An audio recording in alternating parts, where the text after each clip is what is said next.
મહારાજા સયાજીરાવ યુનિવર્સિટીની faculty of management studies દ્વારા Pandit Deendayal Upadhyay auditorium ખાતે એક ખાસ ગેસ્ટ લેક્ચરનું આયોજન કરવામાં આવ્યું હતું. આ લેક્ચરમાં મુખ્ય વક્તા તરીકે Mahendra M Motwani, police inspector, cyber cell Vadodara વગેરે હાજરી આપી હતી.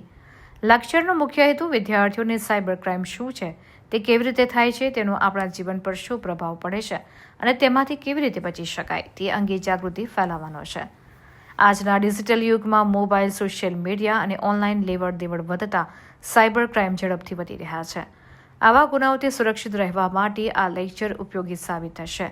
આ કાર્યક્રમમાં વિદ્યાર્થીઓ અને ફેકલ્ટીના શિક્ષકો મોટી સંખ્યામાં જોડાયા હતા. He began his service in 1992 as a not playing video games. Good. I think you should. आपको ये यूज कर.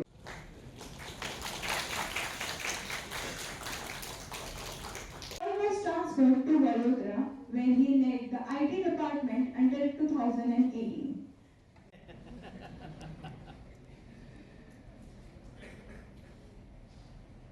Really? To stay safe online, ensuring we protect not only our personal information but also contribute to a secure. I request everyone to rise for the national anthem. Okay. So, Smita, I want to felicitate Mr. Mahendra Madhwani sir with a token of gratitude.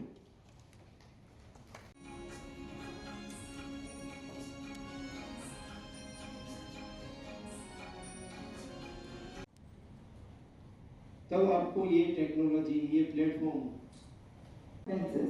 His contributions reflect a remarkable blend of policing experience and technological acumen. We are a city. With his strong technical expertise, Mr. Motwani has been instrumental in આજરોજ MS university management studies ફેકલ્ટીની અંદર seminar કરવામાં આવેલ છે. જેન ઝી જે કહેવાય છે તેમને cyber crime અને સાયબર સિક્યુરિટી વિશે અવેર કરવામાં આવે છે. આજકાલ યંગસ્ટર વધારે સમય ઓનલાઈન રહે છે.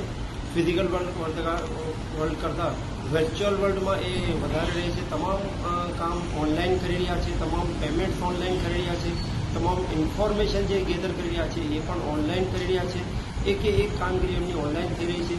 ત્યારે ઘણી વખત એમની સાથે ચીટિંગ થઈ જાય છે. એમને પૈસાના ટ્રાન્ઝેક્શન બીજા કોઈ એકાઉન્ટમાં કરી નાખવામાં આવે છે અને ઘણી વખત એમની પર્સનલ ઇન્ફોર્મેશન પણ ચોરી લીક કરવામાં આવે છે.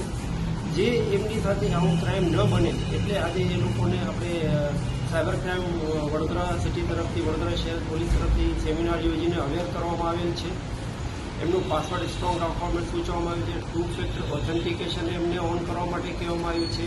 કોઈ પણ અજાણ વ્યક્તિનો કોલ આવે કે SMS આવે કે ઈમેલ આવે તો એને એન્ટરટેન નથી કરવાનું, એના ઉપર વધારે ધ્યાન આપવાનું નથી, કોઈ સાથે વધારે વાત નહીં કરવાની છે. કોઈ લિંકને આપણે ક્લિક નથી કરવાનું જે લિંકને આપણે ઓળખતા નથી, ખબર નથી. અજાણ લોકો આપણને કોલ કરીને પૈસા તમારા અકાઉન્ટમાં ટ્રાન્સફર કર્યા છે, તે ભૂલથી વધારે આવી ગયા છે એવા મેસેજ મોકલે છે. ખરેખર એ બેંક તરફથી નથી હોતા અને ત્રાહિત વ્યક્તિ મેસેજ મોકલે છે અને પછી લોકોને એના અકાઉન્ટમાં પૈસા ન આવ્યા હોય તે છતાં લોકો ટ્રસ્ટમાં આવીને એમને પૈસા પરત કરી દે છે.